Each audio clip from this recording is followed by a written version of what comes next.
It's uh,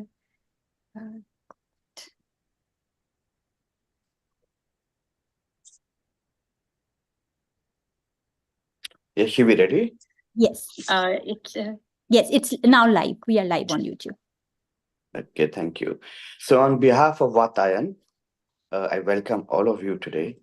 It's such a coincidence that this day celebrating life of Baroness Sheila Flather was well planned and well planned in advance. For so many weeks, Divyaji and Vatayan organization has been preparing and planning to have the celebration of the life of Baroness Sheila Flather, celebrating her 90th birthday.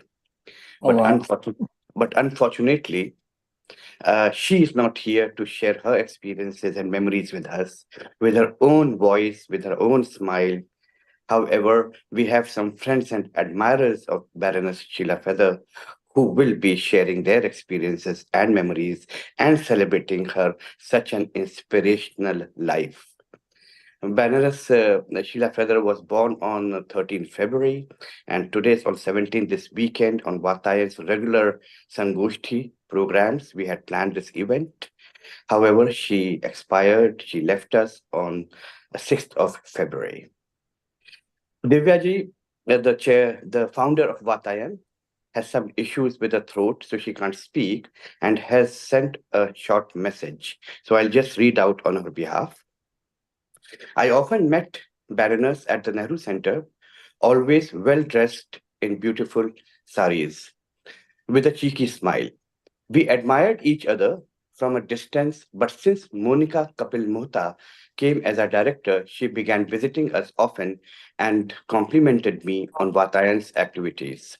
In 2004, the venue of our high profile award ceremony was cancelled at the last minute. We panicked. Monica ji assured us that she would get us a venue, and that's how we came in direct contact with Sheila ji, who arranged House of Lords at such a short notice. She was impressed with the presence of dignitaries of Indian literature, Javed Akhtar, Prasoon Joshi, Shabana Azmi, Lord Desai, and many others. She gladly accepted to be a patron, and the rest is a history. Throughout my cancer treatment, she backed me up, inspired me no bounds. I carried on working during the course of my treatment and therapies just because she kept inspiring me. I don't want to see that gloom on your face. The time too will pass. And that on the last time I met her before I left for Delhi, she was not well at all, but her smile never left her beautiful face. When I told her that Vatayan would celebrate her 90th birthday on the 17th of February, she gave me a cheeky smile. It was not to be, and she's not no more. Vatayan as an organization and all of us, most of us have actually prospered under the shelter of Baroness Flather, and that's the reason we all are here. The chair of Vatayan, Meera Mishra Kaushik, just called me a few minutes ago. She is traveling in Delhi and she has sent her wishes and blessings to this event and was remembering Baroness with heavy heart.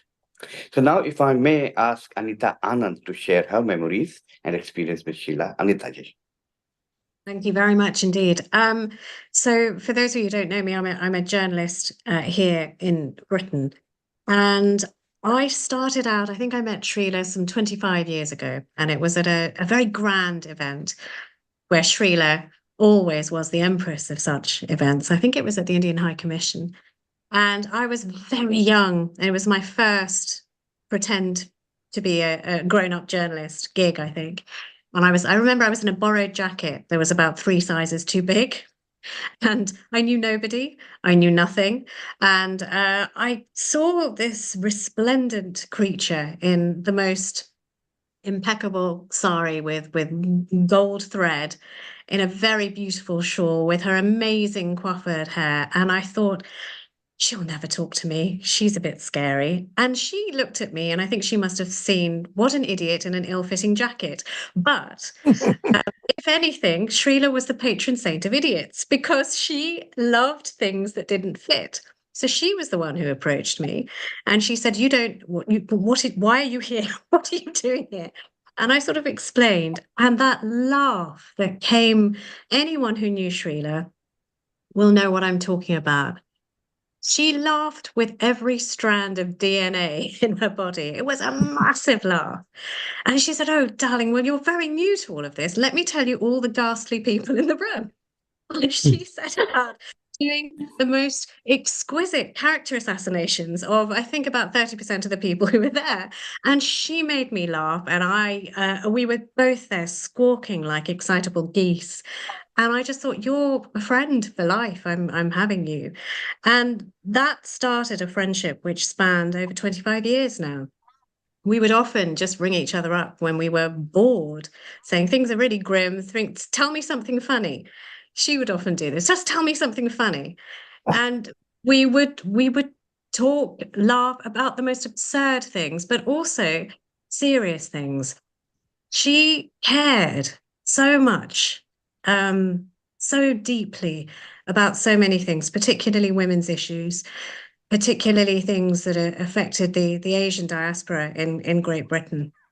And she did so much. I know that you're going to have lots of better speakers than me this afternoon who are going to talk about her many virtues and her many accomplishments. So I'm just going to tell you what I've lost in losing Srila. I've lost a sounding board. I've lost somebody who would tell me things that were not easy things sometimes to say. She never shied away from things that were difficult. For a tiny person, she has left such an enormous hole in my life. I think I spoke to her maybe just over a week before she died. And she sounded lower. I mean, it was hard to find her in the space that she was in. But somehow in that sort of gloom, we found something absurd and ridiculous and a bit rude to laugh about. And I can't even share it with you, august people here, because you're too fine, a group of people. But the call ended in laughter. And I'm glad of that. But I never could have believed it would have been our last telephone conversation. So Srila Flather, Baroness, I will miss you. I loved you with all of my heart. You were my friend. And thank you for being in my life. Thank you, Anita, for being here and saying few words about Sheilaji. Now, if I may ask Paul Flather to join us and share your experiences and memories. Paul. Yes, thank you very much. Thank you, Divya, and thank you, your whole team for arranging this. And most of all, thank you all, fellow speakers on the panel. You're all wonderful people, and I'm very moved that you've agreed to come and share your memories and thoughts. I think others will be better placed to speak about the legacy. I mean, I'm just too close to it. I hope everyone will read the obit in the Times, which I was able to contribute quite a lot to.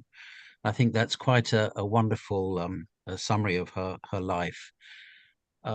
Just on what Anita said, I mean, she was very low in that last week or two. She was in hospital, but she was ready to go. So we can take some comfort in that, and take some comfort in the impact that she's had on so many people. As you know, she would have been here. The plan was to have her here, and she would have absolutely loved it. Nothing mattered more than for her to be the center of attention. And I don't mean that in a sort of ghastly way, but she really did, and we all understand it. And she would have absolutely loved to hear all these wonderful remarks about her. Would have boosted her. It might even have boosted her out of hospital. Who knows?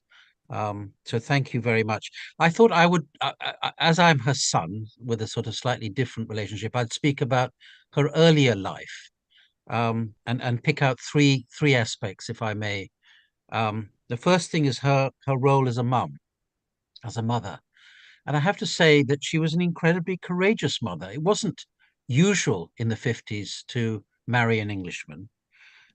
She arrived, she'd had this wonderful experience in Brazil, where her father was the Indian ambassador after independence, and she'd become a really confident social animal. So when she went back to Delhi and met all these other schoolgirls who were sort of ninnying and sort of giggling in corners. It just didn't suit her.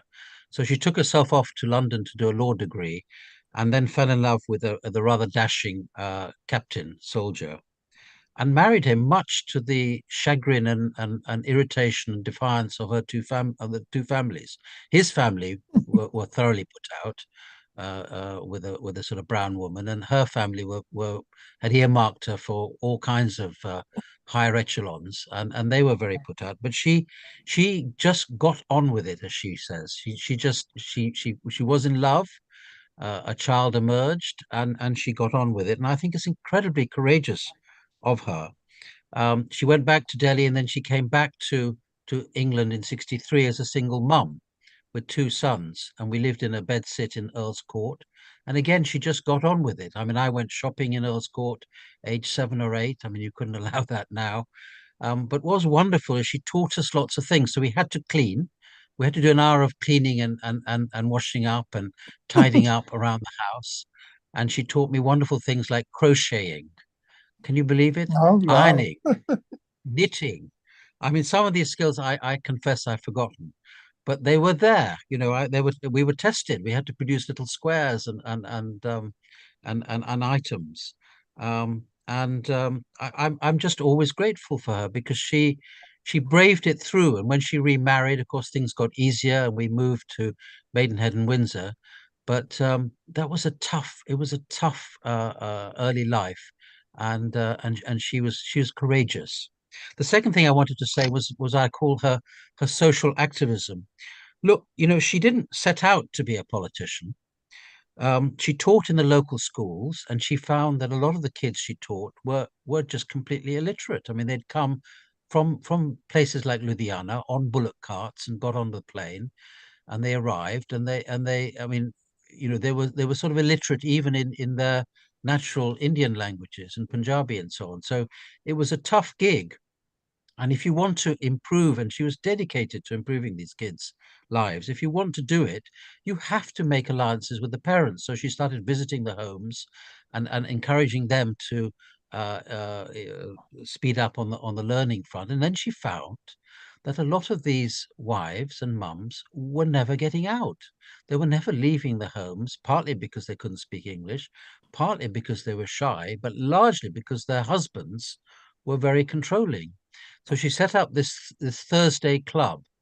So on Thursday, she went round and she persuaded a number of the husbands that on Thursdays she would run this very tightly controlled club, and they could leave the house with a confidence, and knowing that their womenfolk would be secure.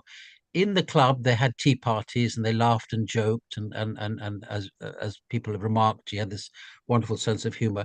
My job was to deal with the boys and the kids and teach them football. And I thought it was great. You know, I was the best at football, and I could teach them. But within 2 weeks, they were better than me. I mean, it was quite astonishing. But she then taught them with a program called Stepping Stones, and gradually found that she was more and more in demand as an advocate. She was at the airport sometimes. She was at the doctors sometimes. She was at social services. She was at the courts, and she became an activist, and eventually became a justice of the peace, the first Asian woman. She became a councillor, I think one of the very first, if not the first, and then eventually the mayor, and joined the House of Lords. And the rest, as they say, is history.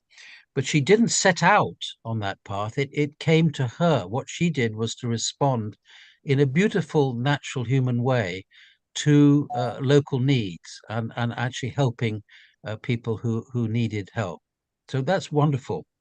The last thing I want to say is to pick up this point about frankness and saying saying the unsayable. I mean, I think that's because she wasn't ever trained as a politician. You know, these ghastly people who go into politics at 20, 21, and sort of learn their P's and Q's, and follow the party line and so on and so forth.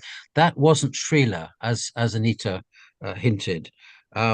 She was strong-minded. She was confident.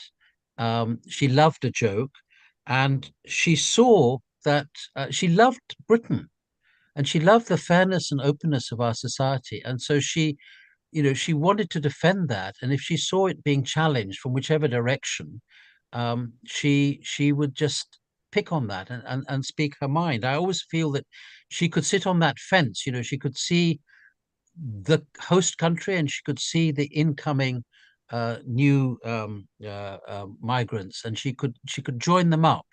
But if the joining was a little bit haphazard or crazy, she would comment on it. And often her comments were just full of humor. I just want to end with that little story about Windsor Castle, which she shared with me. She was, as mayor, she was at one of these receptions at Windsor Castle with the Queen, and she'd just come out of a budget meeting with the council, very worried. And so she was there with her favorite person, the Duke of Edinburgh, and I think they shared this mischievous sense of humor together, which has probably made them such good friends. And she turned to the Queen and said, if you would only pay rates, we wouldn't have a budgetary problem. Because we know that there's more rubbish from Windsor Castle than probably the rest of Windsor put together. And at that point, you could have had the Queen could have gone into shock, even sent her to the Tower. But instead, she rocked back on her heels and started laughing, and they became even closer friends. And I think that's the sort of wicked humor that my mother shared. So a humor, courage, a love of her country, a love of people. That's how I will remember her. Thank you so much. Thank you, Paul, so much for your contribution on Vatayan platform in such an important event. Now, if I may invite Baroness Usha Parashar to contribute her memories. Usha ji. Thank you very much indeed, Padnesh, for inviting me. As I said, it's a very moving occasion, and I am really glad that I'm able to be here. I shall be repeating what has already been said, but I want to start by really telling you when I first met Srila, and that was in 1972, when I just joined my first job at the Race Relations Board, and at one of the occasions, there was Sheila. And I was very relieved because in those days, there were not very many of us around in such settings.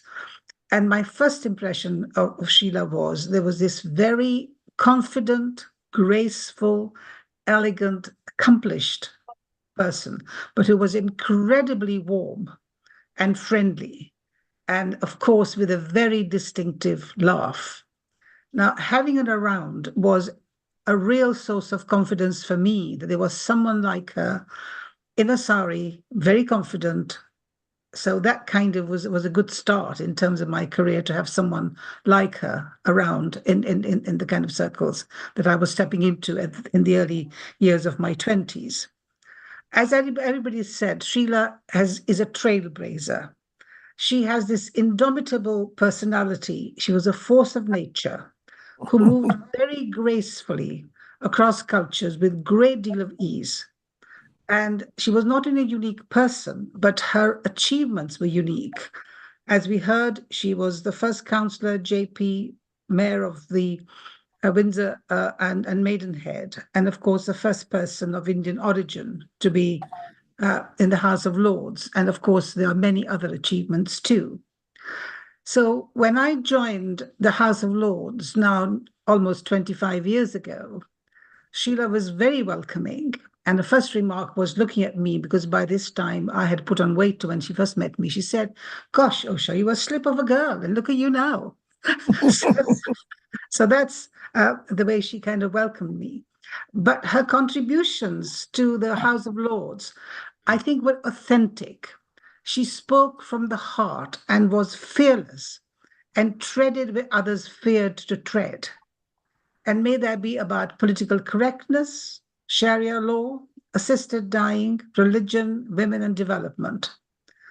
She wasn't always popular, what she said, but that did not worry her, because it was her being authentic which won her the admiration in the House of Lords. While some did raise their eyebrows for her forthright manner, but no one doubted her genuineness and admired her very independent spirit. And I think her most significant and lasting contribution is, of course, the memorial gates for the Commonwealth soldiers. It was to get, and the path to get these memorial gates completed was not easy. And because I know that my husband Vijay and her colleagues worked with her, and I know how difficult it was to get across some of the obstacles. But Srila was determined.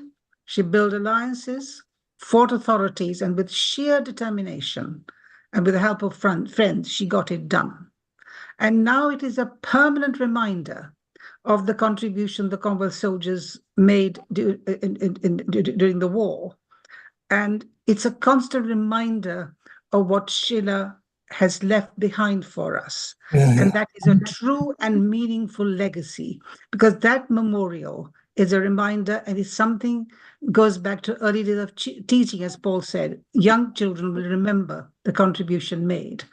So I think that is something which is a really true legacy that she has left. Now, Sheila as a person, as others have said, was an enormous fun to be with.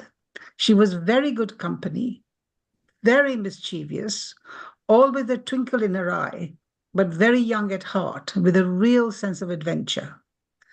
Sheila and her beloved husband Gary, wherever they were, in any function, they were an outstanding couple, and they always inspired us. And the memory I cherish the most is when I think Paul and Marcus organized her 80th birthday party and presented her with her portrait. She looked radiant and as ever graceful. And her friend Ben Okri, the author and poet who won the book prize, actually read a poem to mark her birthday. So in that sense, I think today is a very poignant day, because she would have been, of course, 90 around this time. But it is some solace that we are marking and celebrating her rich life on this day, a life which was so well lived and which contributed so much to others. And I will always remember her as a vibrant personality with an irrepressible and remained true to herself, despite the fact that she not only had to navigate life in different and some difficult circumstances, but also had to overcome obstacles and prejudices, not only in this society, but also within her own community as a woman. But she nevertheless retained her sense of humor and enthusiasm for life. And it is a remarkable feat by any standards. So I want to really thank Sheila for being for such an inspiration and for being part of our lives. Thank you, Baroness, for sharing some of those aspects of her life, her character, which possibly we were not aware of. Thank you very much, Baroness. If I may request Lord Meghnad Desai now to please share some words about Sheila. Lord Desai. Yes, thank you very much. I encountered Sheila first in print, because the Sunday Times used to have a magazine, and in the magazine they used to invite somebody in the public life to write something. And so Sheila had written something about how when she was a member of the European Parliament, in the days when you could be without fighting an election, how she managed her week by doing things in London and then going off to Brussels, and what she did in Brussels and how she came back. And she said something about very, very guardedly about Paul, about her husband Gary, and so it was like this very, very busy woman who had a lot of things on her plate, but she was at Maidenhead and all that, and I was very impressed that there was this woman with at least the first name was Indian and the second name was British, Flather. But I never thought that I would be with her in the House of Lords, and I sort of followed her. She was the first of the new generation of Asian peers, and I was the second one. I was the first on the Labour side. And of course, we became very good friends from the beginning, because we didn't really mind very much about our party differences.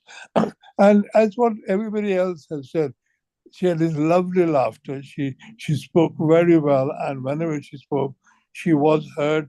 And of course, people disagreed very often because she was very unorthodox in her approach about any time she spoke on women's issues. She was not quite women's lib, but she was much more sort of original and frank than that. The way she talked about how women should pursue sort of profitable occupations and so on, and how women were actually a source of economic progress. And one thing she always used to say to me, that she was very unhappy about the men around in the House of Lords. She says somehow the men, especially the men of Indian origin, never treated her seriously. And I think that was for two reasons. First of all, she was very bold and sort of wasn't all that sort of kowtowing to them.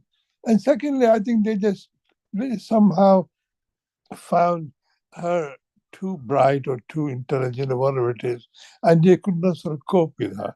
But I remember, I would say this as a general statement, that the Indian community in UK did not treat her as well as she should have been treated.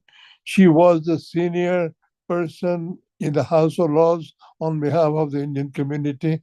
And while she did not necessarily pretend to be part of that community or not pretend, I think she should have been really honored properly in the Indian community, which was not. But in the House of Commons, there is a sort of a portrait of her, and that is because she is a pioneer in terms of being the first Asian woman in the House of Lords. And I think that's not something that she would have bid for, but I'm glad that the nation decided to honor her in that way. And I think that's why she is a very unique person in British history as well as among all her friends. I think we remember her as a woman with exceptionally bright, sharp mind, a lot of sense of humor, and one should say how lovely Gary was with her. And I remember they came to her house for a lunchtime, lovely summer's day, and I still remember Gary's laughter, very large laughter, and so on. And I think they were a great couple, and I shall always remember Srila as a friend, as a person of great achievement. And I think, if I had any power, I would make her a Bharat Ratna. But that's another story. Thank you, Lord.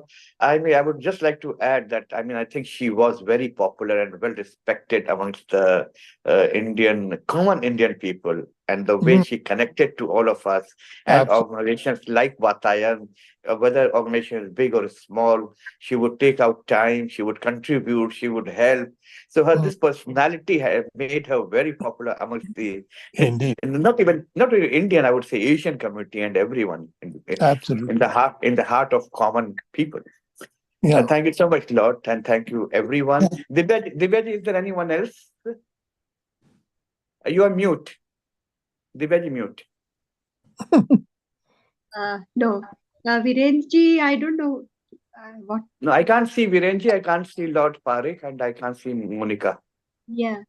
I don't know what the problem is, but they said they will join, and I have been trying to That's all contact. right. That's all right. We all have celebrated, and such Yeah. a close admirers and true friends of Baroness have been here today. And I with would these like work, a call to say some, shed some more light on her last days, because when I met her last, she was very cheery, and I didn't realize that she's going to be no more. No, So that was in her last years and last weeks, we arranged a lot of visits which cheered her up. I mean, her feelings towards the latter part of her life was that she was just frustrated because she was a doer. She loved meeting people. She loved getting out and about and beginning to lose mobility, which largely came, Oh, I dear. think, from an attack of COVID in Oh, uh, in in January 2020. I mean, okay. she got it even before it was properly tabulated and the Mm, symptoms had been calibrated. So in the hospital, we just thought that she was just seriously ill and that she had maybe some water on the lungs or various other elements. But it was through the coming months that we realized she'd lost her sense of smell and her oh, dear. appetite and her weakness and so on. And it kind of it knocked her, and then her lack of mobility demoralized her step by step. But we did have some very good events, and we had lots of wonderful visitors, and she Mm, rang people and spoke with them and so on and so forth. But um, she, she by the end she thought that her time had come. She mm, didn't enjoy the restrictive life, I and I bet. think Divya, when you met her, you probably got a sense of that. Mm, That well, there is a time, isn't there, for all of us? indeed. But actually, can I just say how wonderful it's been to hear these remembrances? Yeah. And it's that strong, big personality, that laughter. Anita made me amused by saying, for such a little person. I mean, she wasn't very tall. She just left that huge hole, Indeed. and I think that's that really captures it. I mean, we're feeling it awfully in the family, of course, and Yeah. we're trying to remember all the kind of good things Yeah. and the kind of stories and And things that she put up with. and Paul, you're right. The Times obituary was very good, as was the Telegraph obituary. I have Mm. got both of them Yeah. saved because I want to keep them and remind myself about Mm. Srila and her career. Or would it be The possible point, for Ben Ockery to write another poem because he read the poem at her birthday, 80th birthday? It'd be lovely if he can do something for the memorial. that would be lovely. I've been in touch with him and I've just dropped a hint. But even if you read the one that he did on the 80th, because Absolutely, it does absolutely. capture some of her character, Yes, indeed.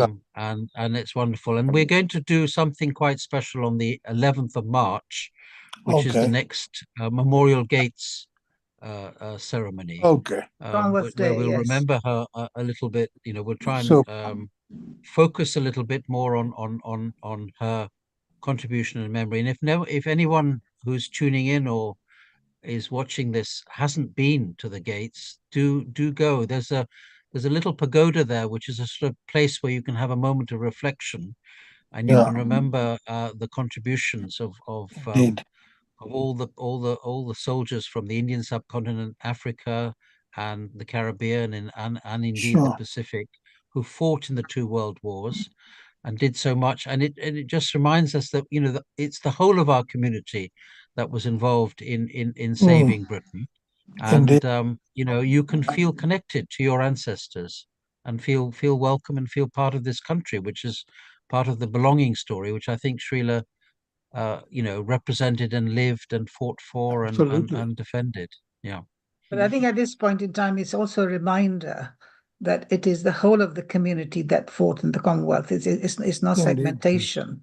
And as I Exactly. rightly say, that's a right tribute to Srila, who really believed in equality and multiculturalism in the real sense.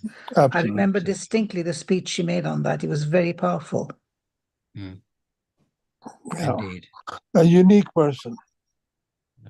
I think if we're going towards the end, let's let's focus on her humor, her laughter, her personality, Absolutely. Yeah. just as a person. She just cheered cheered you up. We've talked about her elegance, her image, her status. She was always Absolutely. I mean, I guess as a son, I didn't notice that enough. And thanks to all of you, and thanks to people referencing it, I'm now feeling more proud of her, because it's not easy to pull that off, and Yeah. to deliver it, and just And her laughter. so And her many laughter. so Her her beautiful laughter laughter. was so good. And of course she could, I mean, as you said in your story, Usha, she could I mean, she would prick you, she would prod you and annoy you, and Sure, of and then she'd say, I'm just joking, but course. good jokes always have an element of truth in them, otherwise you Indeed. wouldn't find them Sure. funny. Indeed. So Indeed. she did have a very, very amazing wit, and she was Indeed. very fast. Yeah. Indeed. So, I mean, Great I, work. think of her as courage and laughter and humor, as well as her wonderful, community legacy. and that mischievous twinkle in her eye. Absolutely, yes. Indeed. That was the first thing. Do you have that poem, Paul, to share? I don't have that to hand. I'm so sorry. No. You can share. Sorry to interrupt. Shall we ask Shivi to close the YouTube and live? Then we can continue as talks. So the formal program can end. Informally can continue. Okay. You like? Shivi? Yeah. That's fine. I mean, we can keep talking. It's just the tech person Yeah, to deal with it. And I have to Yeah. say, are we offline now? Not yet. But that's all right. I'll keep talking, and All right, she's got a. Yeah. Well, I she's just got- wanted to. I mean, I wanted to make a personal remark about Usha and Megnad and other. I mean, she just loved all of you, and Yes, you I'm made stopping a the recording. nice gang, and Yeah. and of course you didn't agree, Yeah. and lots of people didn't agree with her,